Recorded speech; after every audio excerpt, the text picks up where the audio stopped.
एका दिवशी शिक्षक वर्गात आले आणि त्यांनी प्रत्येक विद्यार्थ्याच्या हातात एक पांढरा कागद दिला.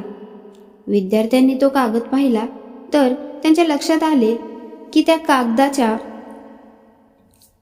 मधोमध एक छोटा काळा ठिपका आहे. शिक्षकांनी सर्व विद्यार्थ्यांना विचारले, बाळांनो, तुम्हाला या कागदावर काय दिसत आहे? सर्वांनी एकच उत्तर दिले, सर, कागदाच्या मध्यभागी एक काळा ठिपका आहे. शिक्षकांनी तोच प्रश्न पुन्हा विचारला. तरीही विद्यार्थ्यांनी तेच उत्तर दिले.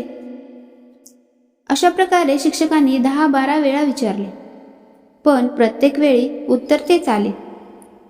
शेवटी शिक्षक म्हणाले, बाळांनो, मी किती वेळा विचारले की कागदावर तुम्हाला काय दिसत आहे, आणि प्रत्येक वेळी तुम्ही फक्त त्या काळ्या ठिपक्यावर लक्ष केंद्रित केले, पण तुम्हाला त्याच्या बाहेरचा एवढा मोठा पांढरा कागद दिसला नाही का?